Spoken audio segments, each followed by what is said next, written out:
صليت على إبراهيم وعلى آل إبراهيم في العالمين إنك حميد مجيد. قال الله تبارك وتعالى في كلامه المجيد: أعوذ بالله من الشيطان الرجيم. بسم الله الرحمن الرحيم.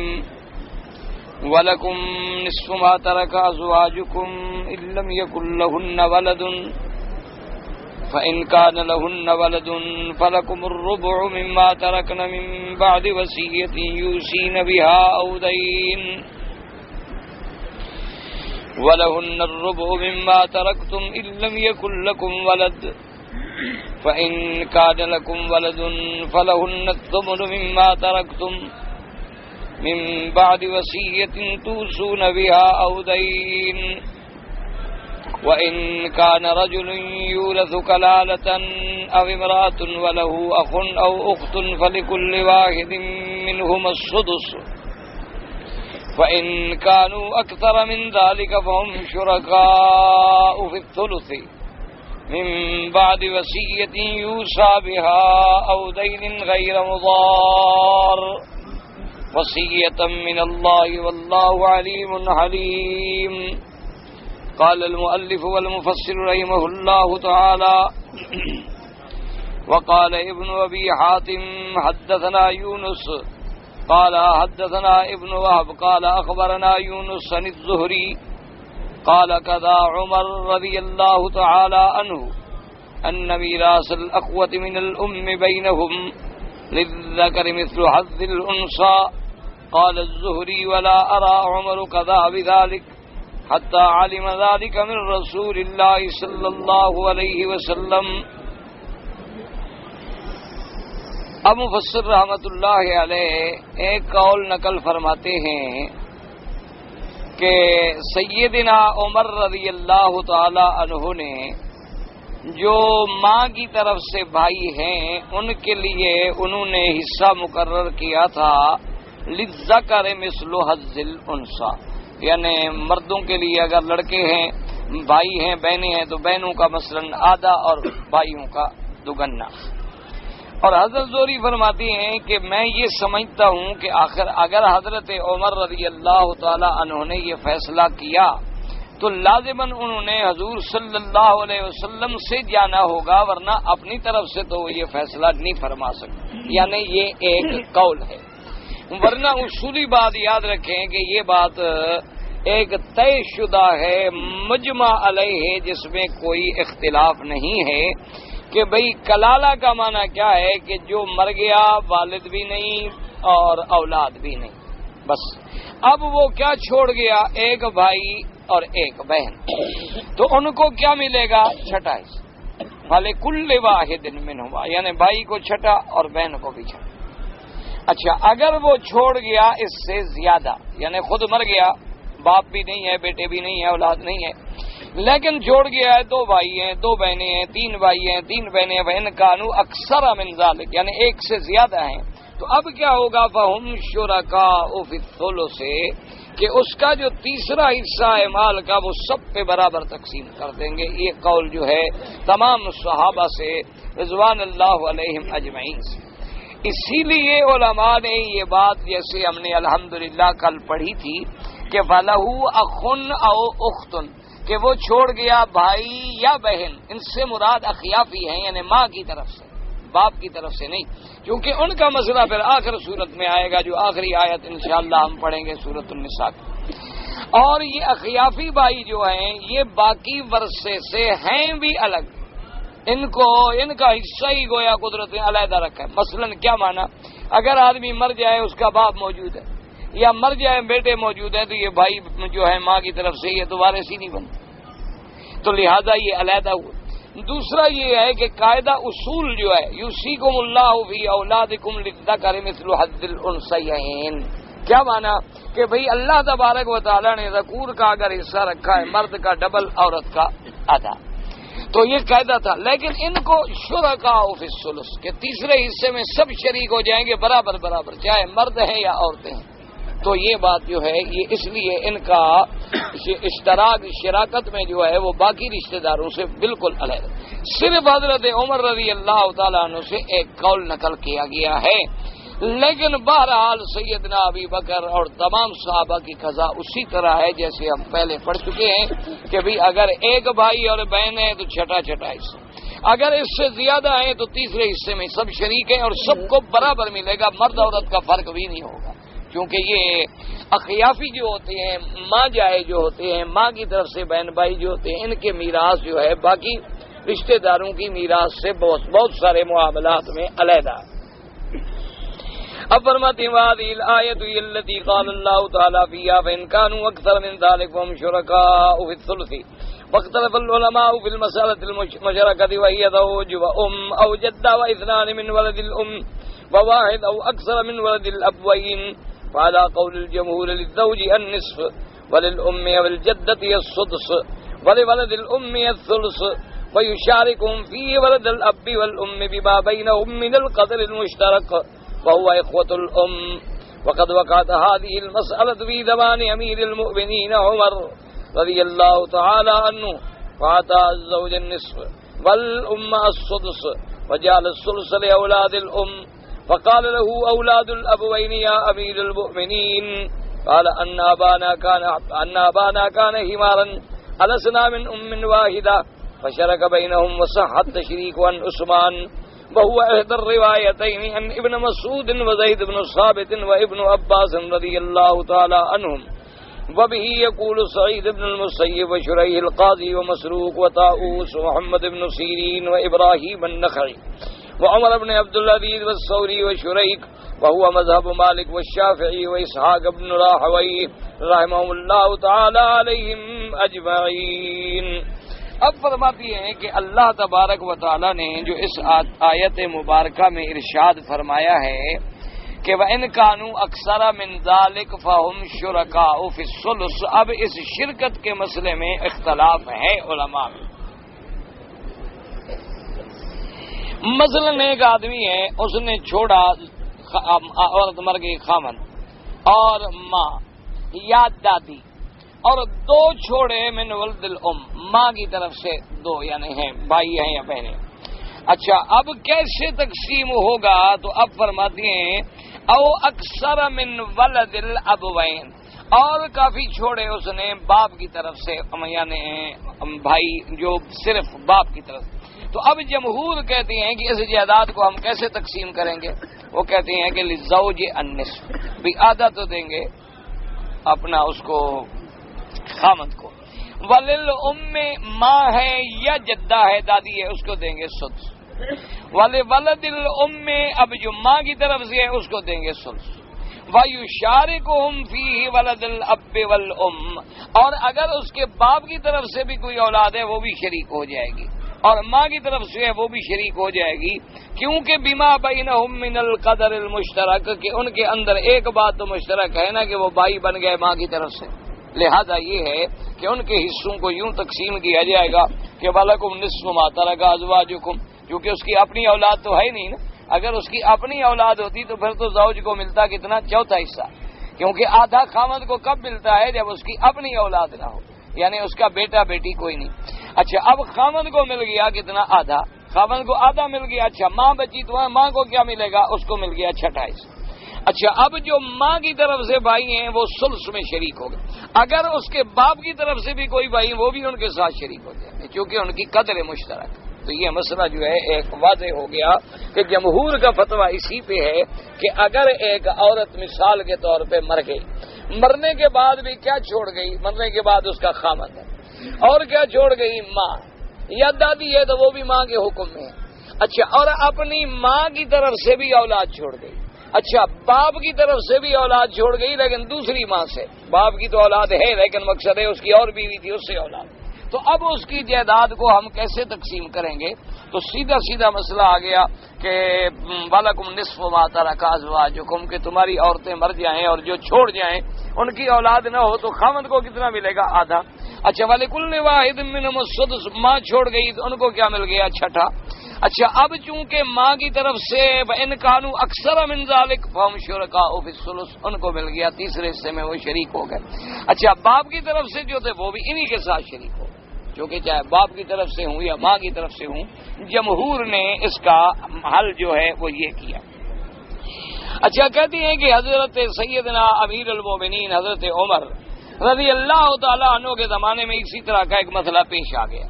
اسی طرح کی صورت پیش آئی تو حضرت عمر نے فیصلہ کیا ابھی خامد کو آدھا دے دو, ماں کو چھٹا حصہ دے دو, اور ثلث جو ہے وہ ماں کی طرف سے جو اولاد ہے ان کو دے دو. اچھا اب جناب اپنا اس کے باپ کی طرف سے بھی اولاد تھی تو انہوں نے کہا حضرت امیر المومنین سے کہ انا ابانا کانا ہمارا باپ کوئی گدھا تھا, ہم کسی اور سے پیدا ہوئے ہیں, یعنی ہمیں کسی نعوذ باللہ جانور نے پیدا کیا, ہمارا باپ تو ایک تھا. السنا من ام واحدہ, ماں تو ایک ہے نا, ہماری ماں تو ایک ہے, مہربانی کرے چلو باپ میں فرق آ گیا, باپ اس کا الگ ہے اس کا الگ ہے. فشرک بینہم, انہوں نے کہا ہاں بھی بات ٹھیک ہے, جب ماں ایک ہے تو گویا یہ بھی اولاد الام شمار ہوں گے, ان کو بھی ثلث میں شریک کرو. تو حضرت عمر نے ان کو بھی شرک میں شریک کیا, اور حضرت عثمان کے سامنے جب آیا تو انہوں نے بھی کہا کہ ٹھیک ہے, کیونکہ جب ماں ایک ہے چلو باپ کا فرق ہے نا, باپ ان کا پہلے اور تھا, عورت نے پھر ان کے باپ سے شادی مثال طور پر کر لی, تو ماں تو ہے نا بہرحال. تو اولاد الام میں جب آگے فینکانو اکثر من ذالک فہم شرکاء فی الثلث, لہذا ان کو بھی ثلث میں شریک کر دیا. وصحت تشریک عثمان, سیدنا عثمان رضی اللہ تعالیٰ عنہ نے بھی حضرت امیر المومنین سیدنا عمر کے فیصلے کی تصحیح کی, انہوں نے کہا کہ بھی ٹھیک ہے. اچھا اور اسی طرح ایک قول حضرت ابن مسعود, زید بن ثابت, حضرت ابن عباس رضوان اللہ علیہم اجمعین سے, اسی طرح سعید بن المسیب, قاضی شریح, مسروق, طاؤوس, محمد بن سیرین, ابراہیم النخعی, عمر بن عبدالعزیز, ثوری, شریح, ان سب کا مذہب بھی یہی ہے رحمہم اللہ تعالی علیہم اجمعین. اچھا اسی طرح امام مالک, امام شافعی, اسحاق بن راہویہ کا بھی قول یہی ہے رحمۃ اللہ علیہ. بس وکان علی بن ابی طالب لا یشرک بینہم بل یجعل الثلث لاولاد الام ولا شیء لاولاد الابوین والحالۃ هذه لانہم عصبہ. حضرت علی ابن ابی طالب فرماتے تھے کہ نہیں, ان کو ہم شریک نہیں کریں, جو ثلث ہے وہ صرف ان کے لیے ہے جو اس کی ماں کی طرف سے اولاد, بس. اب یہ اولاد الاب جو ہیں ان نے کہا ان کو ہم شریک, تو حضرت علی شریک نہیں کرتے تھے. وہ کہتے تھے کہ وَإِنْ كَانُوا أَكْثَرَ مِنْ ذَلِكَ جو ہے اخ و اخت, تو ان کا جو حکم ہے صرف اولاد الام کے لیے, ام کے لیے ہے, ماں کی طرف سے جو ہے اخیافی, یہ اللاتی ہیں, ہم ان کو شریک نہیں کرتے, یہ تو عصبہ ہے, لہذا ان کو انہوں نے محروم کیا, شریک نہ کیا.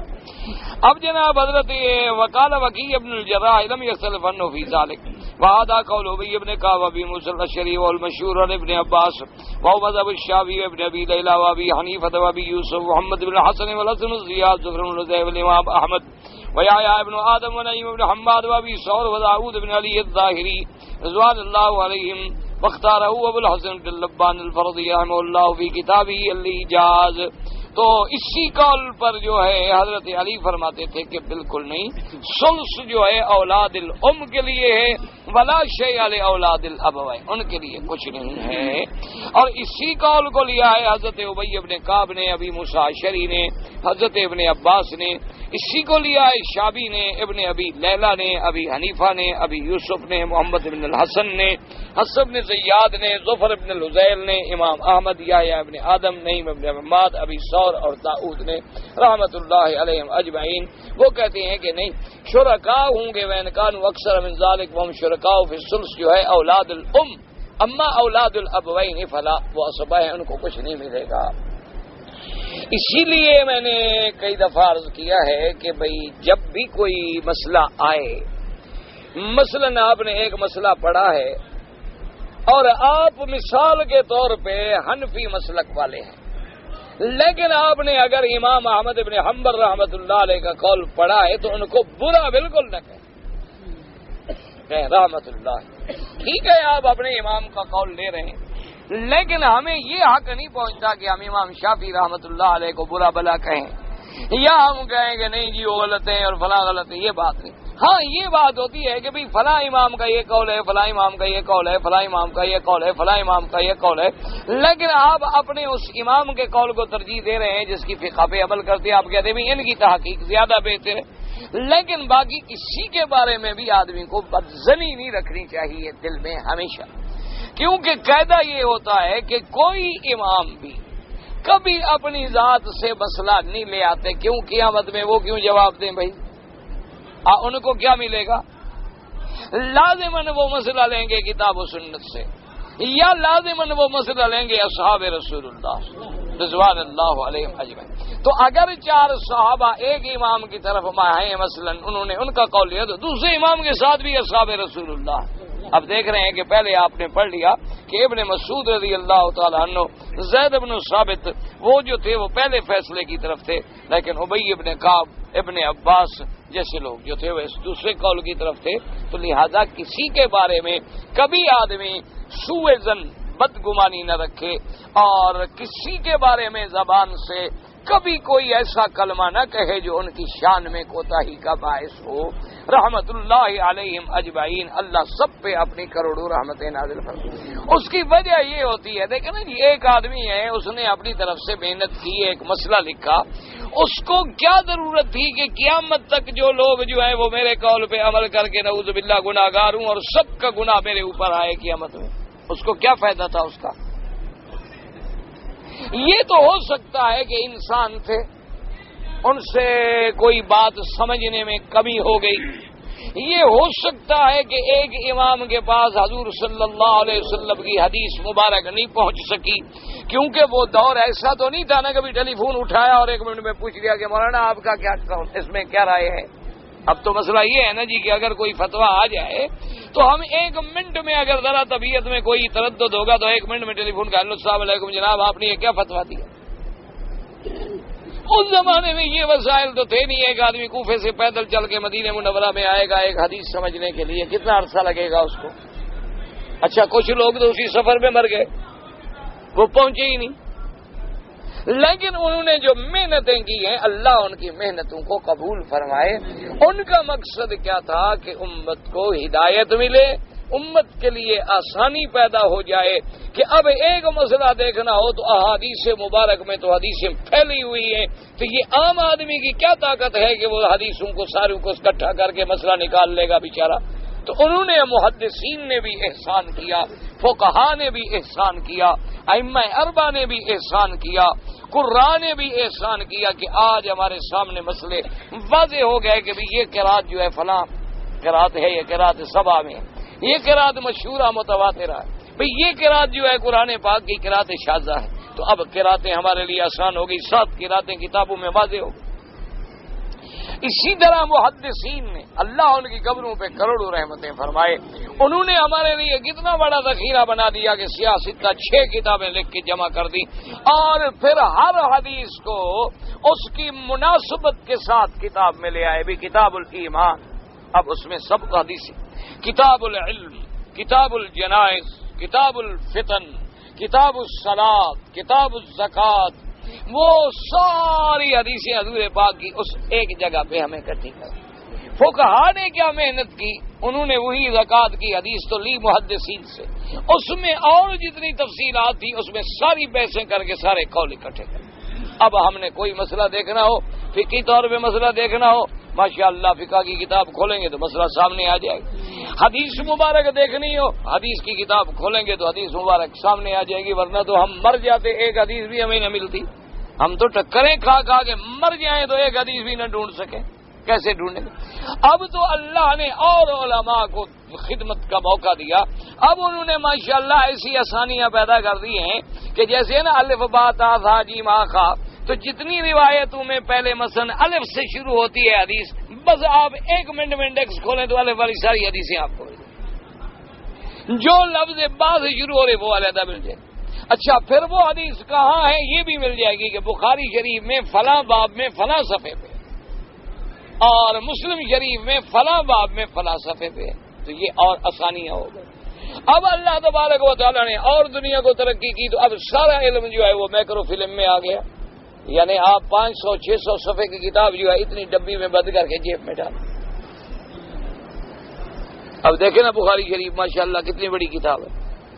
اب اللہ نے آسانیاں پیدا فرما دی کہ جناب ایک مائکرو فلم میں پوری بخاری شریف کی شرح جو ہے نا، پوری شرح، صرف متن نہیں، شرح بھی آپ لینا چاہتے ہیں، مثلا فتح الباری ہے، فیض الباری ہے، اور جتنی شروع ہے آپ جناب وہ لے لیں، اور ایک مائکرو فلم میں بند ہے۔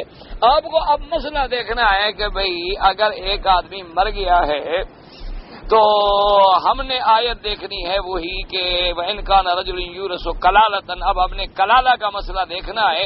تو امام صاحب رحمۃ اللہ علیہ نے اس کو فلاں باب میں لکھا ہوگا، بس اس کو آپ نے اسی وقت کمپیوٹر پہ چڑھایا، ہاتھ دبایا اور ٹی وی اسکرین پہ جناب مسئلہ آگے آ گیا کہ جی یہ حدیث، اور آپ نے وہ دیکھ لیا، نشان لگا لیا، حوالہ لکھ لیا، اس کو بند کیا، ڈبی پھر جیب میں ڈالی، السلام علیکم، آپ جا رہے ہیں، پوری بخاری شریف آپ کی جیب میں. تو یہ الحمدللہ اللہ نے آسانیاں پیدا کی. اب انٹرنیٹ ورک ہے، اس پہ دنیا کی برائی آ رہی ہے، اللہ معاف کرے، اللہ معاف کرے، اللہ معاف کرے، یعنی شیطان گویا ننگا ناچ رہا. لیکن اس میں بھی اللہ نے مہربانی فرما دی کہ دین والوں کو بھی جذبہ آیا کہ بھی لوگ برائی جو ڈال رہے ہیں تو اچھائی کیوں نہ ڈالیں. انہوں نے فقال المذاہب الاربع فیڈ کر کہ آپ نے امام شافعی کا قول دیکھنا ہے، بٹن دباؤ، سامنے کھڑا. امام احمد بن حنبل رحمۃ اللہ علیہ کا قول دیکھنا ہے، سامنے کھڑا. امام مالک رحمۃ اللہ علیہ کا قول دیکھنا ہے، سامنے کھڑا. اب وہ کوشش کر رہے ہیں کہ پوری سیاست بھی اس میں آ جائے. اچھا، پھر جتنے لفظ مشکل ہیں یا مشہور ہیں دنیا میں، ان کی تفسیر بھی اسی میں آ گئی. میں ایک جگہ گیا، پتہ نہیں یاد نہیں آ رہی مجھے بات کون سی مسجد تھی، وہ ایک مسجد شیلے پتہ نہیں کیا ہے، بہرحال وہ چینی مسلمانوں نے مسجد، بڑی عظیم الشان مسجد ہے ماشاءاللہ، اور 7 منزلہ عظیم الشان انہوں نے مسجد بنا. نیچے مسجد ہے، اوپر مدرسے ہیں. اللہ پاک نے ان سے کام لیا، چین کے لوگ جو مسلمان تھے انہوں نے بنا. تو وہاں ہمارا جلسہ تھا. تو وہاں جناب مجھے ایک زیادہ سے زیادہ اس بچے کی عمر ہوگی 8 سال. وہ تقریر کے بعد آیا، مجھے بڑا ملا اور اس نے کہا کہ جی آپ جو کہتے تھے نا تقریر میں بعض کہ بھائی اگر میں یہ مسئلہ بیان کروں گا تو آپ کہیں گے کہ وہابی ہیں. وہابی کون ہوتا ہے؟ چھوٹا سا بچہ تھا 8 سال کا. اچھا، ہم تقریر میں تھکے ٹوٹے ہوئے مارے ہوئے، رات کا 1 بج گیا. میں نے کہا اچھا بیٹا بات یہ ہے کہ تم کل ملنا، تمہیں بتاؤں گا وہابی کون ہوتے ہیں، ابھی ہم تھکے ہوئے. میں نے کہا ٹھیک ہے. اچھا انکل میں پھر کل چھٹی ہے، میں بھی صبح آ جاؤں گا. ٹھیک ہے جی. تو صبح جناب آیا تو کمپیوٹر کا ایک کاغذ نکال کے اس نے کہا کہ جی بس مجھے پتہ لگ گیا وہابی کون ہوتا ہے. میں نے کہا رات جا کے میں نے انٹرنیٹ پہ مارا تو ساری وہابی کی تفسیر آ گئی. میں نے پڑھ لی. یہ دیکھیں میں آپ کے لیے بھی کاغذ لے آیا ہوں، آپ بھی رکھ لیں، شاید کوئی لفظ آپ کو یاد نہ ہو. تو اب تو اتنا آسانی ہو گئی. اللہ تبارک و تعالی، بڑا مجھے خوشی ہوئی کہ دیکھو اس بچے کو کتنا دین کا جذبہ تھا کہ 1 بجے رات تک تو وہ بھی ہمارے ساتھ جلسے میں رہا نا بیچارہ. اس کے بعد وہ گھر گیا تو سویا نہیں، پہلے اس نے انٹرنیٹ پہ وہابی کا لفظ ڈھونڈا اور اس کی کتنے قول ہیں، فلاں نے کیا کہا، فلاں نے کیا کہا، فلاں نے کیا کہا، فلاں نے کیا کہا، اور شیخ الاسلام محمد ابن عبد الوہاب رحمۃ اللہ علیہ کی کیا سیرت ہے. وہ ساری صبح اتنا پرچہ نکال کے آ گیا. جی مجھے رات مسئلہ مل گیا، اللہ آپ کو خوش رکھے، آپ ٹھیک کہہ رہے تھے اور یہ اس میں باقی معلومات بھی ہیں اور یہ آپ رکھ لیں. ٹھیک ہے جزاکم. تو اب اللہ نے ہمارے لیے بڑے وسائل پیدا کیے. اب کل کوئی آدمی کہے گا دیکھو جی بڑے بیوقوف ہیں، ان کی کیا ضرورت تھی انٹرنیٹ ورک میں ڈالنے کی اس کو. بھائی لوگ فلمیں دیکھ رہے ہیں گندی، لوگ نعوذ باللہ اس پہ گندے معلومات حاصل کر رہے ہیں، کیونکہ اس میں تو ہر بلا ہے نا، اس میں تو ہر دنیا کی بلا ہے نا. آپ نے کوئی شراب خریدنی ہے تو آپ بٹن دبائیں، ساری ریٹ آگے آ جائیں گے، آپ نام بھی آگے آ جائیں. اللہ معاف کرے کسی ملک میں آپ نے جا کے منہ کالا کرنا ہے تو اس میں بھی سارے ایڈریس آ جائیں گے کہ اس کو ٹیلی فون کرو اور منہ کالا کرو اپنا. تو یہ ساری عذاب اس میں ہے. لیکن ساتھ دین بھی آ گیا کہ چلو جن کو اللہ رسول کا ڈر ہے وہ بھی فائدہ اٹھائیں. تو اس لیے انشاءاللہ ایک دن دین غالب ہوگا اور شر مغلوب ہوگا، یہ قاعدہ ہے. یہ دیکھیں نا جی، جب یہ نئی کیسٹ چلی تھی نا، ہم مولوی تقریریں کر کے جناب لوگوں کہتے تھے بھائی یہ حرام ہے اور اس کو مت استعمال کرو اور ایسا کر. اللہ نے اس کو دین کا اتنا ذریعہ بنا دیا ہے کہ آپ حیران ہوں گے کہ اگر مجھے مثال کے طور پر مجھے اللہ 200 سال بھی عمر دے دینا اور میں دن میں 5 تقریریں بھی کروں تو میں اپنی تقریر وہاں نہیں پہنچا سکتا جہاں کیسٹ نے پہنچا دی. یعنی میں 500 سال بھی عمر ہو تو میں نہیں پہنچا سکتا. لیکن کیا ہے، کوئی حاجی آ گیا، کوئی سری لنکا سے آ گیا، کوئی بیچارہ ہندوستان سے آ گیا، کوئی مہاراشٹر سے آ گیا، کوئی راجستھان سے آ گیا، کوئی ہند سے، کوئی یورپ سے کیسٹ لے گیا، اس نے آگے اس کو دے دی، اس نے آگے اس کو دے دی. ہم جاتے ہیں ایسی جگہوں پر جہاں ہمارے وہم و گمان میں بھی نہیں ہوتا تو وہاں بھی لوگ مل جاتے. اللہ تبارک و تعالی. وجہ کیا ہے کہ اس کو بھی اب اللہ نے جہاں شر پھیلا وہیں اللہ نے خیر پھیلانے کا ذریعہ بھی بنا دیا کہ بھی اس سے خیر بھی پھیلائی جا سکتی ہے. ضروری ہے کہ تم گانے سنو، اس میں قرآن سنو، ضروری ہے کہ تم اس میں بری باتیں سنو، تم درس سنو، تم تقریریں سنو. اب عورتیں کہاں آئیں جی؟ آخر عورت ہر جگہ تو نہیں آ سکتی نا درس میں. آپ کیسے لے گئے گھر میں لگا دی بیوی بچوں کو کہ بھی ٹھیک ہے جب موقع ملے تو یہ بھی سن لیا تھا, تو ان کو بھی درس سن لیا گھر بیٹھے بیٹھے. ابھی ہم یورپ میں جب گئے, اچھا ایک اور اللہ نے سلسلہ بنا دیا. انہوں نے یہ کہا کہ بھائی آج آپ تقریر فرما رہے ہیں تو کچھ عورتوں کے لیے بھی کہیں. میں نے کہا یہاں مسجد میں عورتیں شورتیں تو ہے نہیں, خامخواہ عورتوں کو کیا فائدہ جب عورتیں خطاب میں ہیں. انہوں نے کہا کہ نہیں جناب آپ تو اس مسجد میں تقریر کر رہے ہیں نا, 250 گھروں کے اندر ہم نے چھوٹا منی ریڈیو اسٹیشن بنایا ہوا, یہ پوری نشریات 250 گھروں میں جا رہی ہیں. مسجد والے نے منظوری لے کے اپنا منی لگا دیا ہے. انہوں نے ہر جگہ وہ 20 ریال کا پتہ نہیں ایک چھوٹا سا ریڈیو ملتا ہے, وہ ہر گھر میں لٹکا دیا. ان کو جو سٹارٹ کیا سب کے گھروں میں چل رہا, جو نہ سننا چاہے تو اسے بند کر دیا. یہ علیحدہ بات ہے, ورنہ وہاں اذان جا رہی ہے, تراویح جا رہی ہے, درس جا رہے ہیں, قرآن جا رہا ہے, گھروں میں عورتیں باعزت با پردہ بیٹھی ہوئی ہیں اور اللہ کا دین بھی سن رہی, کوئی تکلیف بھی نہیں ہو رہی. تو اللہ تبارک و تعالی جتنا جتنا کسی نے بھی دین کا کام کیا ہے اس کے بارے میں کبھی برا نہ کہا کرو, اس کے بارے میں کبھی دل میں گندے خیال نہ لایا کرو, بلکہ دعا کیا کرو کہ یا اللہ اس نے جتنا تیرے دین کا کام کیا تو قبول فرما. اگر ان سے کوئی غلطی ہو گئی ہے تو اللہ معاف فرما, اللہ ان سے تسامح فرما. اللہ تبارک و تعالیٰ ان پر اپنی رحمتوں کے فیصلے نازل فرما. انہوں نے محنت تو اسی لیے کی نا کہ حضور کا دین مبارک جو ہے وہ زیادہ سے زیادہ پھیلے, زیادہ سے زیادہ آسان ہو, زیادہ سے زیادہ لوگوں کو سمجھ آ سکے. ان کے مقاصد یہ تھے, ان کی نیتیں یہ تھیں, اسی لیے آج اللہ نے ان کے ناموں کو زندہ رکھا ہے. اگر 1% لوگ کوئی ناراض بھی ہوں گے تو 99% ان پہ رحمتیں بھیج رہے ہیں, ان پہ رحمت اللہ علیہ, کوئی رضی اللہ عنہ, اور دعائیں کر رہے ہیں کیونکہ انہوں نے ان سے علمی استفادہ حاصل کیا ہے. تو اللہ تبارک و تعالیٰ سے کوئی بھی آدمی, دیکھو نا جی انسان ہے, اب دکاندار ہے, یہ خدا جانے ہم مولویوں کو کیا ہو گیا, بس دعا کیا کرو اللہ ہمیں ہدایت دے, اللہ ہم سب پہ رحمت کے فیصلے فرمائے.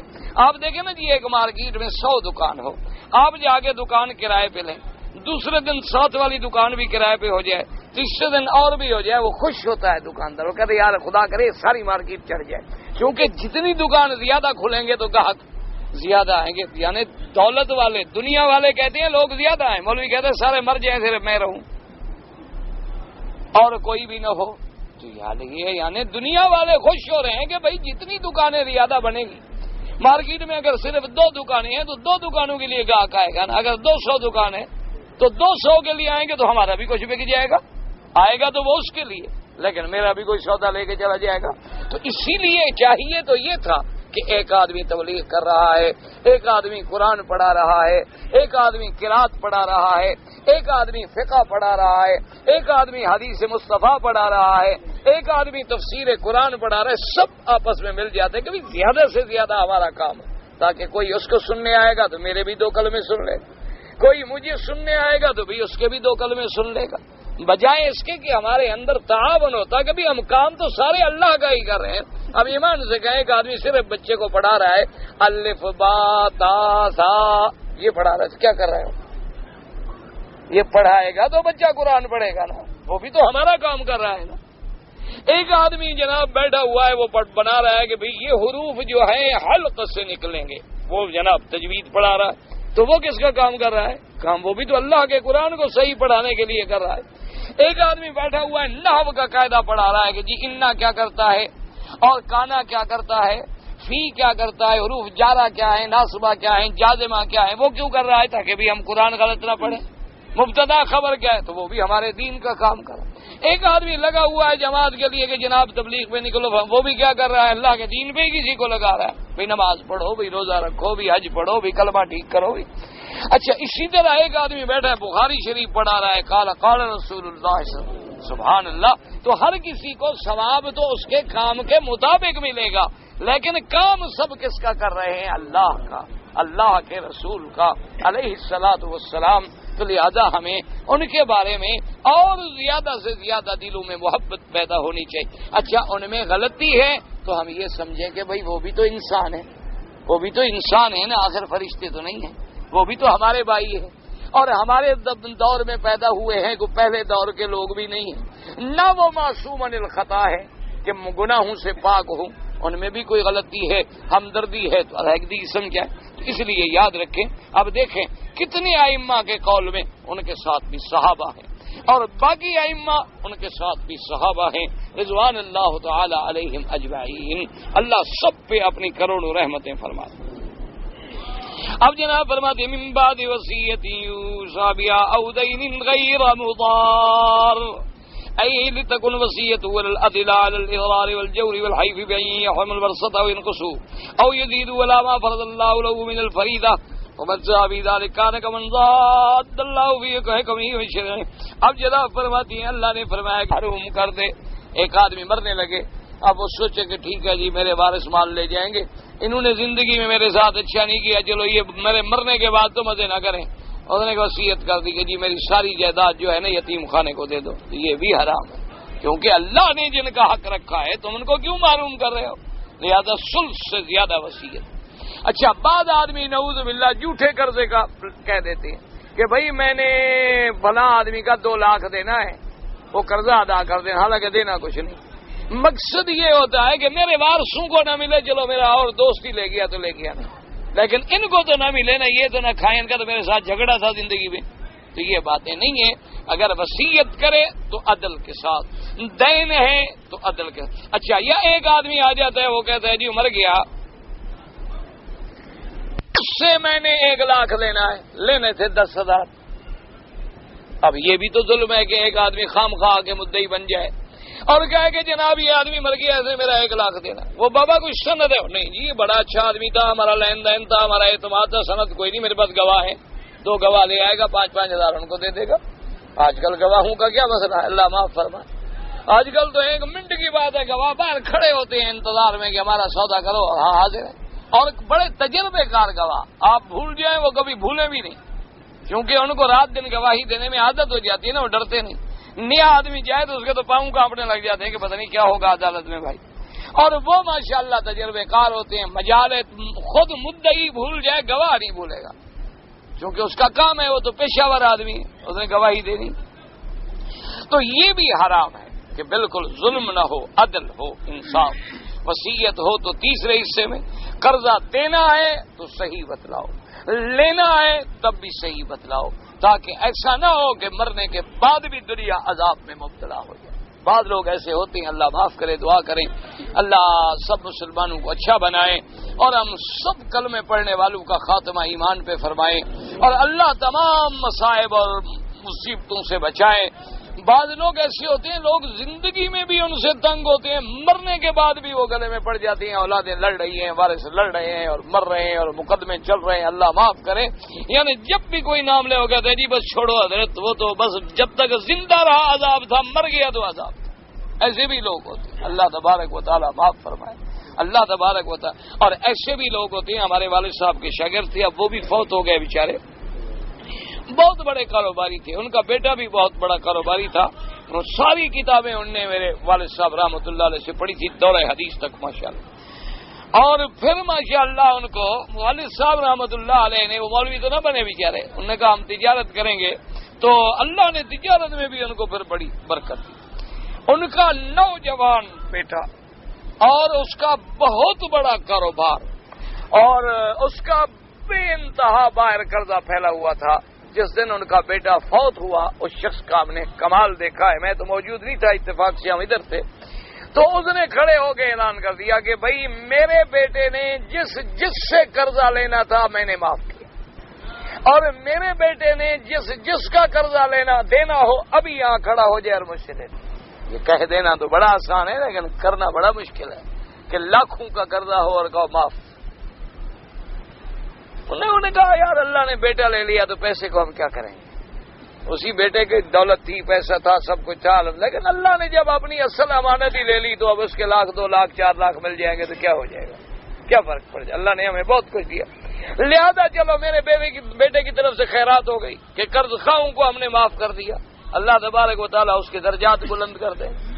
اور اگر میرے بیٹے کے ذمے ہے تو وہ قیامت میں نہ پکڑا جائے، قبر میں نہ پکڑا جائے. میں باپ موجود ہوں، میں اپنے پیسوں سے ادا کروں گا، اپنی اولاد کے پیسے بھی نہیں دوں. اور اس نے باقاعدہ جس نے کہا کہ جی میرا قرضہ 20,000 تھا اس کے لے، اس نے اگلا لفظ بھی نہیں پوچھا کہ کوئی سند، کوئی رسید، کوئی کاغذ، کوئی تحریر. اس نے کہا بس اتنے آدمیوں میں تم کہہ رہے ہو کتنا ہے جی؟ انہوں نے کہا 10. انہوں نے کہا جی 20,000 روپئے، 1 لاکھ. انہوں نے اگلا لفظ لوگوں نے کہا جی یہ جھوٹ بول رہے ہیں. انہوں نے کہا قیامت میں ادا کریں گے، وہ بھی تو میرے بیٹے کے کام آئے گا. اگر نہ حق لے لیں گے تو قیامت والے دن میرے بیٹے کو ادا کریں گے کہ نہیں کریں گے؟ تو اس دن بھی تو میرا بیٹا محتاج ہوگا قیامت میں، تو اس کے لیے آسانی ہو جائے گی. تو اس لیے انہوں نے کہا کہ جی بالکل ایسے بھی لوگ دنیا میں موجود ہیں. اور اللہ تبارک و تعالیٰ معاف فرمائے، ایسے بھی ہیں کہ ایک ہاتھ سے پیسے دے دو اور پھر کہیں گے مجال ہے کہ آپ نے دیے ہی نہیں تھے. ایسے بھی شریف لوگ موجود ہیں، ایسے بھی لوگ موجود ہیں. انا للہ و انا الیہ راجعون. کئی لوگ آ جاتے ہیں کبھی کبھی ماشاءاللہ. ایک آدمی مجھے بھی ملا، اتنی بڑی داڑھی ماشاءاللہ. وہ یہاں روز درس میں بیٹھتے تھے. وہ آ گیا جی میں بہت غریب ہوں، مجھے پیسے دیں، میں کام کروں گا پھر آپ کو حج کے بعد دے دوں گا. 2 سال ہو گئے پتہ نہیں وہ کہاں گیا. تو یہ اب کیا کرے یار؟ تو اب ہماری داڑھیوں پہ کوئی کیا اعتبار کرے؟ اس لیے بس دعا کریں اللہ ہم سب پہ رحم کرے. اب جناب فرماتی ہیں کہ اگر مثلا کسی آدمی نے اپنے وارثوں کو محروم کرنے کی کوشش کی کہ میرے وارثوں کو کچھ نہ ملے، یا وارثوں کے حصے کو گھٹا دیا، یا اس نے بڑھا دیا جو اللہ نے فرض کیا تھا نا اس کو زیادہ دے دو، تو یہ ساری چیزیں جو ہیں گویا شریعت کی ضد ہیں، اللہ کے احکام کی ضد ہیں. اس کا مطلب ہے کہ اللہ نے حکم دیا ہے مثال کے طور پہ کہ تیرے بیٹے کو ملنا ہے 1 لاکھ. کہتے نہیں میرے بیٹے کو تو 2 لاکھ دے دینا، باقی تقسیم کر. یعنی اللہ کا فیصلہ غلط ہے، تیرا فیصلہ زیادہ صحیح. اسی لیے یاد رکھیں اگر تمہارے 4 بیٹے ہیں، کسی ایک بیٹے کو مثلا 1 گلاس ہدیہ دے رہے ہو تو 4 کو برابر دو، ورنہ یہ بھی زیادتی ہے. بعض لوگ کرتے ہیں نا ایک بیٹے کو تو اچھی اب کوٹھی لکھ کے دے دی، باقی بیٹے بیچارے دھکے کھاتے پھریں. یہ بھی ظلم ہے. دینا ہے تو سب کو برابر دیں تاکہ جور اور ظلم نہ آئے، اس میں ضرر نہ آئے کسی. اب جناب فرماتی ہیں لہذا قال ابن ابی حاتم قال حدثنا ابي قال حدثنا ابو النضر الدمشقي الفراديسي قال حدثنا ابن المغيرة عن داود بن ابي هند عن اكرمة عن ابن عباس النبي صلى الله عليه وسلم قال الاضرار في الوصية من الكبائر. ایک روایت میں یہ بھی آیا کہ آقا نامدار سرکار مدینہ صلی اللہ علیہ وسلم نے فرمایا وصیت کے اندر کسی کو نقصان پہنچانا جو ہے وہ بھی کبیرہ گناہ ہے. کہ ایسے وصیت کر جائے تاکہ میرے بچے محروم ہو جائیں، ایسی غلط وصیت کرنا یہ بھی گناہ ہے، اور گناہ بھی کبائر میں سے. وقد روى ابن جرير عن طريق عمر بن المغيرة هذا وهو ابو عبد البصري سكن المصيصة قال ابن الساكر ويعرف بمغني المساكين وعنه غير واحد من الائمة، یعنی وہ بڑا مشہور آدمی تھا مساکین کی خدمت کرنے والا. وقال ابن الساكر وقال في ابو حاتم الرازي هو شيخ وقال علي بن مديني ومجهول لا اعرفه لكن رواه النسائي السني عن علي بن حجر علي بن مصر عن داود بن ابي هند عن اکرامۃ عن ابن عباس موقوفا الاضرار فی الوصیۃ من الکبائر. بعض کہتے ہیں کہ اس راوی پر بحث ہے کہ معلوم تھا، بعد نے کہا کہ نہیں وہ راوی مجہول ہے. ہاں کہتے ہیں البتہ امام نسائی رحمۃ اللہ علیہ نے سنن النسائی میں ایک روایت حضرت ابن عباس رضی اللہ تعالی عنہ سے موقوفاً نقل کی ہے. تو بہرحال یعنی حضرت ابن عباس رضی اللہ تعالی عنہ نے موقوفاً یہ روایت کی کہ الاضرار فی الوصیۃ من الکبائر، کہ وصیت کے اندر ظلم کرنا، زیادتی کرنا جو ہے وہ بھی کبیرہ گناہوں میں سے. وقد روى ابن اياد بن ابي سعيد الاشج عن عائد بن حبيب عن داود بن ابي هند وروى ابن جرير من حديث جماعه من حفاظ داود بن بعض موقوفا وفي بعضها ويقرأ ابن عباس غير مضار. قال ابن وصي موقوف ولهذا اختلف الائمه بالاكراه للوارث هل هو صحيح ام لا على قولين احدهما لا يصير مزنة التهمة وقد ثبت في الحديث الصحيح ان رسول الله قال ان الله قد اعطى كل ذي حق حقه ولا وصية لوارث. وهذا مذهب مالك واحمد بن حنبل وابي حنيفة والقول القديم للشافعي رحمه الله تعالى. وذهب في الجديد الى انه يصح الاقرار وهو مذهب طاووس وعطاء والحسن والرذي واختيار ابي عبد الله البخاري رحمه الله في صحيح. وتجب ان راوي الخدي اوصان لا تكشف الفزارية اما اغلق عليه بابها. قال وقال بعضنا لا يجوز اقرار السوء الظن بالورثة وقد قال النبي صلى الله عليه وسلم اياكم الظن فإن أكذب الحديث إلى آخره۔ اب جناب جیسے کہ اللہ پاک نے بھی قرآن میں فرمایا من بعد وصیۃ یوصی بہا او دین غیر مضار، نقصان نہ پہنچائے۔ اب مفسر فرماتے ہیں کہ یہ روایت جو ہے صحیح بات یہ ہے کہ یہ روایت موقوف ہے، اس لیے اب یہ ہے کہ فی الاقرار للوارث، مثلا ایک آدمی وصیت کرتا ہے وارث کے بارے میں، بیٹا پہلے وارث ہے، پھر وصیت میں بھی اس کو کوئی دے جائے تو کیا اس کا اس اقرار کا اعتبار ہم کریں گے یا نہ؟ اس میں دو قول ہیں۔ بعض ائمہ تو فرماتے ہیں کہ نہیں، جب اللہ نے وارثوں کے حصے معین کر دیے ہیں ولا وصیت لوارث، اب وصیت وارث کے لیے کرنے کی کوئی ضرورت نہیں، ان کا حصہ قرآن مقرر کر چکا ہے۔ لیکن بعض ائمہ فرماتے ہیں کہ نہیں، اگر اس نے کوئی وصیت کی اور اقرار کیا، اس وصیت کا اعتراف کیا کہ میں نے یہ کیا ہے، تو اس کو بھی اب قبول کریں گے۔ لیکن اکثر جمہور اسی طرف ہے کہ بھئی یہ وصیت کے احکام اس وقت تک تھے جب تک اللہ نے وارثوں کے حصے مقرر ذکر نہیں فرمائے۔ جب اللہ نے سب کچھ مقرر کر دیا ہے تو اب وارث کے بارے میں وصیت، وارث کے علاوہ کسی کے لیے وصیت ہے کہ ابھی فلاں رشتہ دار دور کا ہمارا غریب ہے کچھ دے دینا، یا فلاں مسجد میں، فلاں مدرسے میں، فلاں یتیم خانے میں، فلاں کار خیر میں لگا دینا، وہ تو ٹھیک بات، لیکن وارث کے لیے وصیت کی کوئی ضرورت نہیں، اس کا حصہ اللہ نے مقرر کر دیا۔ کیونکہ فرماتے ہیں کہ اگر ایسی بات ہوگی تاکہ بلا وجہ جو ہے اس پہ تہمت کا خوف نہ رہے، جیسے کہ حدیث پاک میں آیا ہے، حضور پاک صلی اللہ علیہ وسلم نے فرمایا، اور وہ حدیث بھی صحیح ہے کہ ان اللہ قد اعطى كل ذي حق حقه ولا وصية وارث، اللہ تبارک و تعالی نے ہر حق والے کا حق بیان کر دیا ہے کہ بیٹے کا یہ حصہ ہے، بیٹی کا یہ حصہ ہے، خاوند کا یہ حصہ ہے، بیوی کا یہ حصہ ہے، ماں کا یہ حصہ ہے، بھائی بہنوں کا یہ حصہ ہے۔ جب اللہ نے معین کر دیے تو اب وصیت کی کوئی ضرورت نہیں۔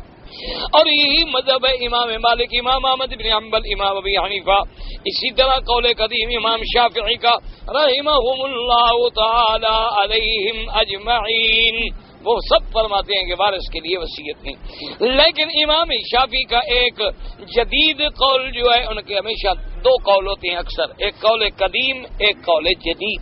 چونکہ امام شافعی رحمۃ اللہ علیہ آخری عمر میں تشریف لائے تھے مصر، جب آپ مصر میں آ گئے تو پھر آپ کے پاس اور ذخیرہ کتب جو تھا بڑھ گیا، تو اس لیے ان کے آخری قول جو ہے ان کو قول جدید کہا جاتا ہے۔ تو ان کے قول جدید میں وہ کہتے ہیں کہ نہیں، اس کی بات مانیں گے چاہے وصیت وارث کے بارے میں بھی ہو۔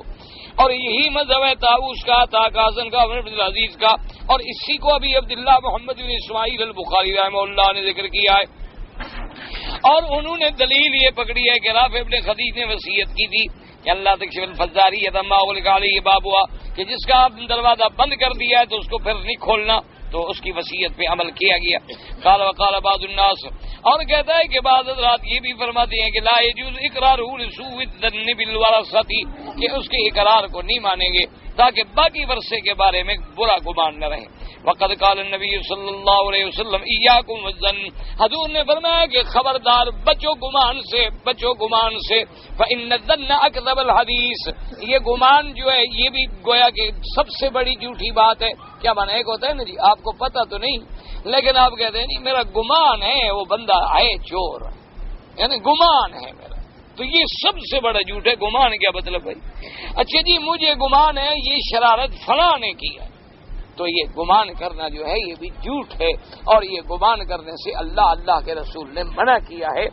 جب بھی گمان کرو مسلمان کے بارے میں تو اچھا گمان کرو کہ بھائی ایسا نہیں ہو سکتا، وہ مسلمان ہے، کلمہ پڑھنے والا ہے، بھائی اس کو کیا ضرورت ہے کہ میرے بارے میں ایسی بات کرے۔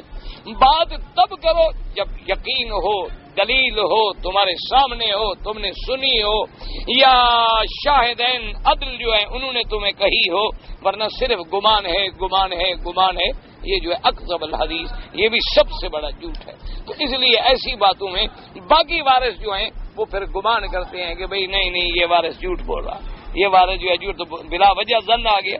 اس لیے جب وارثوں کے حصے اللہ نے مقرر فرما دیے تو اب ان کے لیے مزید کسی اقرار کی ضرورت ہے۔ وقال اللہ تبارک و تعالی ان اللہ یامرکم ان تؤدوا الامانات الی اہلہا فلم یخص صلی اللہ علیہ وسلم ولا غیرہ، اللہ تبارک و تعالی نے حکم دیا قرآن پاک میں کہ اگر تمہارے پاس کسی کی امانت ہے تو امانت والے کو اس کی امانت پہنچاؤ۔ یہ تو نہیں کہا نا کہ وارث کو پہنچاؤ غیر وارث کو نہ پہنچاؤ، تو جو وارث کا حق ہے، جو غیر وارث کا حق ہے، امانت ہے. انتہا ما ذکروا فمتى كان لقرار الصحيح المطابق وفي نفس الامر جرى في هذا الخلاف ومتى كان هيلة ووسيلة الى زيادة ببعض الورثة نقصان بعض وحرام بالاجماع وبنص هذه الآية الكريمة غير مضار وصية من الله والله عليم حليم. اب مفسر فرماتا ہے کہ اگر کسی نے اقرار کیا ہے اور وہ اقرار جو ہے وہ صحیح ہے، نفس الامر میں بھی صحیح ہے اور پھر مطابق بھی ہے، تو پھر یہ خلاف دیکھیں گے کہ اقرار مانے یا نہ مانے. اگر ایک وارث اقرار کر رہا ہے کہ میرے لیے زیادتی ہے اور کسی دوسرے کو نقصان پہنچانا چاہتے وہ تو ہے ہی حرام. مقصد ہے کہ اختلاف کب ہے؟ جب جائز بات ہو. پھر بھی اختلاف ہے کہ اقرار قابل حجت ہے یا نہیں، اور اگر وہ ہے ہی خلاف شریعت تو وہ تو ہے ہی حرام، اس کو تو ہم نے ویسے ہی نہیں لینا، کیونکہ اللہ نے قرآن میں فرما دیا کہ وصیت یدین غیر مضار وصیت من اللہ واللہ علیم حلیم. اب یہ بھی اللہ کا کرم ہے کہ آخر میں اللہ نے فرمایا وصیت من اللہ، کیونکہ وصیت پہ عمل کرنا بڑا سخت ہوتا ہے، اور جب وصیت بھی اللہ کی طرف سے ہو، بھئی اللہ کی طرف سے حکم ہے، وصیت ہے، ان پر کار بند رہو اور شریعت کا خلاف نہ کرو.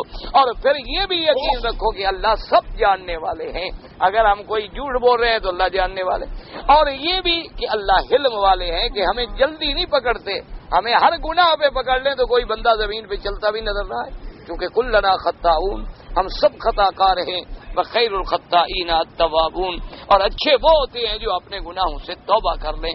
اللہ پاک ہمیں بھی توبہ کی توفیق عطا فرمائے. ایک آدمی جو ہیں جی نعمت علی شاہ صاحب فوت ہو گئے. بہرحال اللہ تبارک و تعالی ان کے درجات بلند فرمائے، اور دعا کریں کہ جتنے بھی فوت ہو گئے اللہ سب کی قبروں پہ کروڑوں رحمتیں نازل فرمائے، اور اللہ تبارک و تعالی سب کے درجات بلند فرمائے، اور جتنے زندہ ہیں ان کی ہدایت کی دعا کریں کہ اللہ سب کو ہدایت عطا فرمائے، اللہ صراط مستقیم نصیب فرمائے. کہتا ہے کہ میں نے اپنی بیوی کو 3 بار کاغذ پہ طلاق لکھوائی مولوی سے، اور 3 گواہوں کے نام بھی مولوی سے لکھوائے، لیکن میری بیوی کو طلاق کا پتہ نہیں. میں نے کئی دفعہ عرض کیا ہے کہ طلاق کے مسئلے جو ہیں خاص طور پہ یاد رکھو یہ اپنے علاقے کے قریبی علماء سے پوچھا کریں. اگر آپ عرب میں رہتے ہیں تو پھر دارالافتاء سے پوچھا کریں. کیوں؟ اس کی وجہ یہ ہے کہ یہ لوگ جو ہے نا ہمارے بھائی یہ بڑی مسائل میں چالاکیاں کرتے ہیں اور پھر ذمہ داری ڈال دیتے ہیں مولوی. ایک آدمی سے کچھ کہیں گے، دوسرے مولوی سے کچھ کہیں گے. ایک مولوی سے کہیں گے جی کہ میں نے 3 دفعہ طلاق لکھوائی، اور پھر دوسرے سے کہیں گے کہ نہیں لکھوائی تو نہیں میں نے کہی تھی، اور تیسرے سے کہیں گے نہیں میں نے کاغذ تو لکھوایا تھا لیکن نیت نہیں تھی، ارادہ بھی نہیں تھا، میں نے کہا رکھ لوں، اگر ارادہ ہوا تو دے دوں گا. تو اب سارے مسئلے بدلتے چلے جائیں گے تو اب کیا کریں گے اس میں. اس لیے آدمی جب دارالافتاء میں جائے گا تو وہ مفتی اس سے پہلے تحریر لے گا، اس تحریر پہ وہ فتویٰ لکھے گا، پھر جھوٹ بولتا پھرے وہ تو تحریر کے مطابق فتویٰ ہے نا. اس لیے ہمیشہ اصول یہ ہوتا ہے. باقی عام طور پہ بات سمجھنے کے لیے میں عرض کر دوں کہ اگر کوئی آدمی اپنی بیوی کو طلاق دیتا ہے یہ ضروری نہیں ہوتا کہ بیوی کو علم ہو، کیونکہ طلاق دینے کا حق خاوند کو ہے، اس کا بیوی سے تو کوئی واسطہ بھی نہیں. اچھا اگر بفرض محال طلاق کا بیوی کو علم بھی ہو تو ہر بیوی تو راضی نہیں ہوتی نا طلاق پہ. ٹھیک ہے بات تو جھگڑے ہوتے ہیں، وہ کہتے ٹھیک ہے مجھے طلاق دو، لیکن اکثر بیویاں تو راضی نہیں ہوتی. تو اس لیے اگر اس کو علم ہو یا نہ ہو طلاق ہو جاتی. یا جیسے ہمارے بعض آدمی جو ہیں ان کے دماغ میں ایک بھوت سوار ہوتا ہے کہ میں نے جی طلاق تو دی ہے اور باقاعدہ نیت سے دی ہے، لکھوائی بھی خود ہے، میں نے رجسٹری کر کے بھیج دی، لیکن میرے ماں باپ نے ڈاکخانے سے رجسٹری لے لی اور میری بیوی کو نہیں دی اور پھاڑ دی اور بس مجھے غصہ کر دیا. اس سے کوئی فائدہ نہیں ہوتا، چاہے اس کو رجسٹری ملے یا نہ ملے، کیونکہ تم نے جب طلاق دے دی ہے تو اللہ تو جان رہا ہے نا. اس لیے حضور پاک صلی اللہ علیہ وسلم آقا انعامدار خاتم الانبیاء حبیب کبریا کا فرمان ہے کہ ثلاث جدہن جد وہدلہن جد النکاح والطلاق والعتاق، کہ 3 چیزیں ایسی ہیں جن کی حقیقت بھی حقیقت ہے اور مذاق بھی حقیقت ہے، نکاح، عتاق اور طلاق. جیسے بعض لوگ کہتے ہیں میں تو جی ہنسی مذاق میں بیوی کو ڈرا رہا تھا اور ہم کھیل کھیل میں ایسے بس میں اس کو خوف دلانے کے لیے کہہ رہا تھا، وہ ہو جاتی ہے، چاہے تم ہنسی مذاق میں دو یا چاہے غصے میں دو، بیوی کو علم ہو بیوی کو علم نہ ہو، اس کو کاغذ ملے اس کو کاغذ نہ ملے، وہ کاغذ لے کے پھاڑ ڈال، لاکھ دفعہ پھاڑ ڈالے، طلاق تو تیرا حق ہے، اس کا کیا تعلق ہے اس سے، تم نے دی اور ہو گئی۔ باقی بہرحال تفصیل جو ہے وہ دارالفتاء سے معلوم کریں۔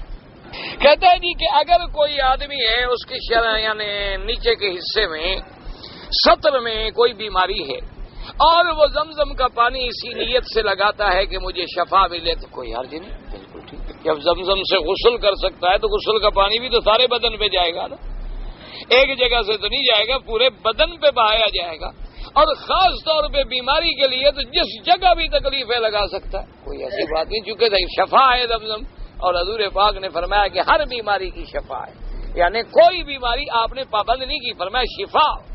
اور اسی طرح آیا کہ طعام طعمن و شفاء سقمن، کہ کھانے کا کھانا ہے، پانی کا پانی ہے، غذا کی غذا ہے، اور ہر بیماری کی شفا ہے۔ تو لہذا اگر کوئی آدمی بیماری کی جگہ پہ استعمال کرے کوئی ایسی بات نہیں۔ اصل مشکل یہ آ گئی ہے کہ ادب کریں تو پانی کا بھی ادب ہو رہا ہے ماشاءاللہ، اور بے ادبی کریں تو نماز بھی نہیں پڑھیں گے، فرض نماز چھوڑ دیں گے، زمزم کے پانی کا مسئلہ پوچھ رہا ہے کہ جی کہیں غلط جگہ پہ لگ جائے تو کیا ہوگا؟ اب اس کا کوئی علاج ہے؟ کیا کریں؟ اللہ ہدایت دے، بس ہم لوگ تو دعا ہی کر سکتے ہیں نا، اور کیا کر سکتے ہیں، ہمارے بس میں کیا ہوتا ہے؟ ہمارے ذمہ تو یہ ہوتا ہے کہ دین کی بات پہنچائیں اور اس کے بعد دعا کریں، اس کے علاوہ تو ہمارے پلے میں کچھ نہیں ہوتا ہے۔ ورنہ آپ دیکھیں، جیسے آپ اپنے ملکوں میں چلے جائیں، پاکستان ہے، ہندوستان ہے، جتنے جا کے دیکھ لیں، اتنا مسجدوں کا احترام کرتے ہیں نا جی، آدمی حیران ہو جائے گا ماشاءاللہ، کہ دور سے جوتے اتاریں گے، جوتوں کو جھاڑیں گے، کوئی مٹی کا قطرہ بھی اندر نہ گر جائے، لیکن نماز ایک پڑھیں گے، 4 چھٹی۔ یہ کون سا ادب ہے بھائی؟ اچھا، قرآن پاک کا ادب کریں گے، اللہ نصیب کرے، اللہ ہر کسی کو ادب نصیب کرے، اللہ بے ادبی سے بچائے۔ ایسا ادب فرمائیں گے ماشاءاللہ کہ ایک غلاف، پھر غلاف کے اوپر ایک اور غلاف، پھر اس کے اوپر ایک اور غلاف، پھر ہر سال کا ایک اور غلاف، پھر باقاعدہ جناب سلی ہوئی اس کی باقاعدہ تھیلا بنائیں گے، اس کو اتنی بڑی رسی لگائیں گے، اوپر لپیٹ کے باندھ کے رکھیں گے تاکہ عمل نہ کرنا پڑے۔ یہ کون سا ادب ہے؟ ادب تو یہ ہے کہ قرآن جو حکم دیتا ہے چلو، یہ ہے ادب۔ یہ ادب تو نہیں ہوتا کہ بس سینے سے لگا لیا اور آنکھوں پہ لگا لیا، چوم لیا اور السلام علیکم۔ باپ تمہیں کہے کہ بیٹا میں بھوکا ہوں، مجھے کھانا کھلاؤ، میں 2 دن سے فاقے سے، اور تم کیا کرو گے؟ ہاتھوں کو بوسہ دے کے، ماتھے کو بوسہ دے کے، کیا بھجان سبحان اللہ سبحان السلام علیکم، چلے جاؤ۔ باپ بھوکا مر جائے کیا خیال ہے؟ راضی ہو جائے گا؟ جنت ملے گی؟ تم کہو میں نے تو بڑا ادب کیا، باپ کو چوم چوم کے مار ڈالا میں نے۔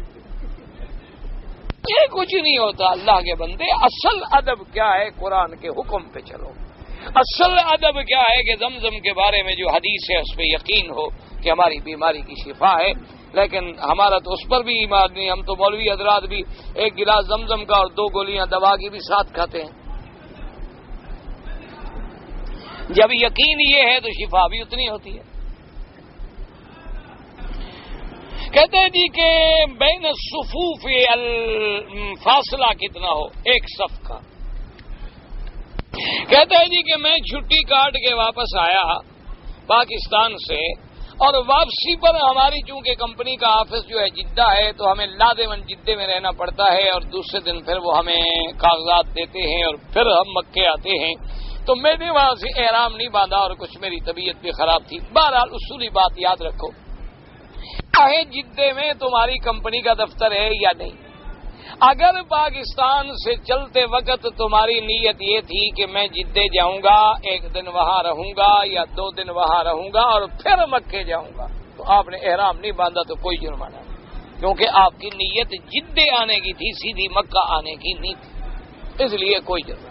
اچھا، اسی طرح آپ وہاں سے روانہ ہوئے کہ بھئی میں جدے اتر کے مدینہ منورہ جاؤں گا، اور مدینہ منورہ سے پھر مکہ آؤں گا، لیکن جدے میں آپ کو اجازت نہ ملی مدینہ منورہ جانے کی، یا سیٹ نہ ملی، یا گاڑی نہ ملی، یا انتظام نہ ہوا، پھر آپ نے کہا چلو یار مکے چلتے ہیں، پھر بھی جرمانہ تب ہے کہ جب اپنے ملک سے سیدھا مکے آنے کی نیت ہو، پھر احرام نہ باندھو اور میقات سے گزر آؤ، تو پھر عمرہ بھی قضا کرنا پڑتا ہے اور دم بھی دینی پڑتی ہے۔ ایک موٹی بات یاد رکھ، آپ جو مدینہ جا رہے ہیں، مجھے اس وقت معلومات نہیں ہے کہ رباط میں جگہ ہے یا نہیں، چونکہ حج کے زمانے میں ہم دخل نہیں دیتے کہ حج ہی آ کے ٹھہرتے ہیں اور جب وہ چلے جاتے ہیں۔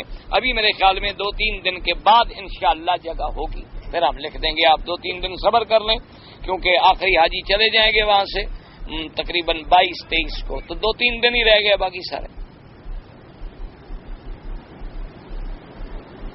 اپنا اس کا جو ہے نا جی، جانور جو ہیں اس کے لیے علماء نے یہی لکھا ہے کہ اس کی عمر جو ہے 5 سال، اور بکری بکرا جو 1 سال ہو جائے، دوسرے سال میں پاؤں ہو۔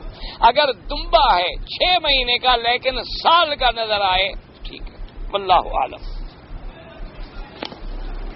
اللہم صلی علی سیدنا محمد وعلی آل سیدنا محمد۔ اونٹ کی مجھے یاد نہیں، انشاءاللہ میں کل عرض کر دوں گا۔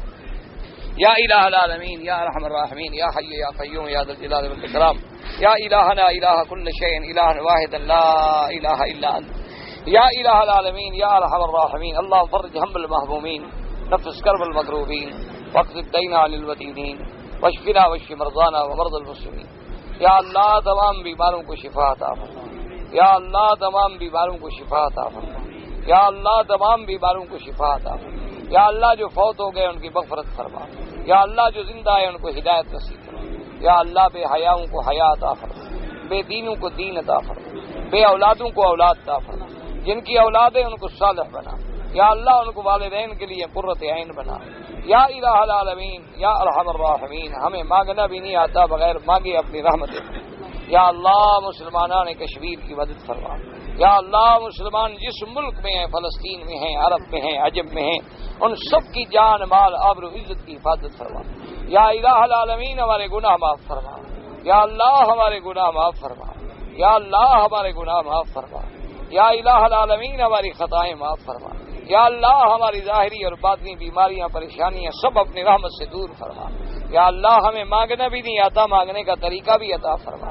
یا اللہ ہم سب کی دعائیں منظور فرما۔ اللہم انا نعوذک من علم لا ينفع، وعن قلب لا يخشع، وعن نفس لا تشبع، وعن دعوة لا يسمع۔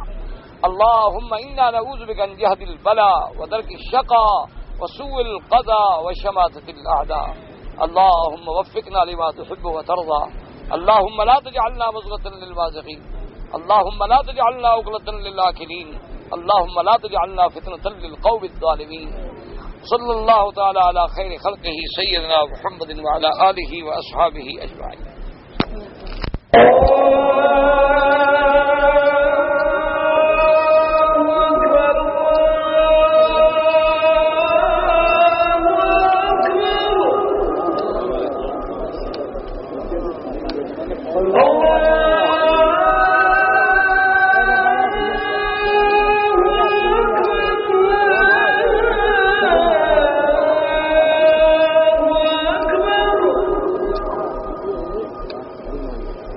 أشهد أن لا إله إلا الله،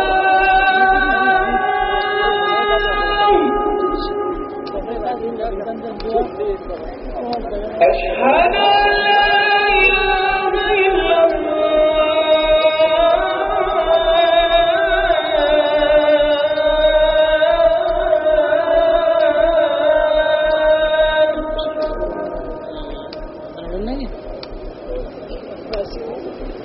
أشهد أن محمدا رسول الله،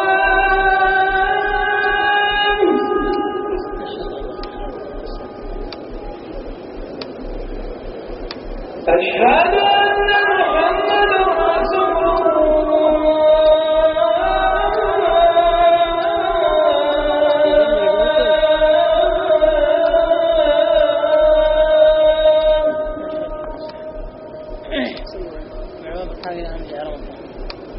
حي على الصلاة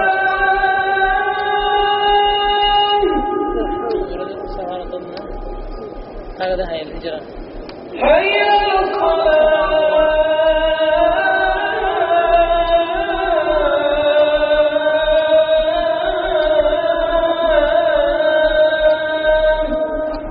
مثلا محمد مالك. حي على الفلاح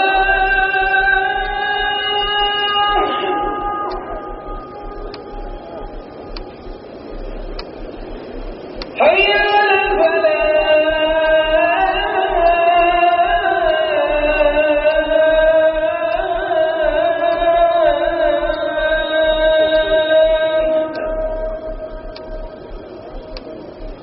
الله أكبر الله أكبر لا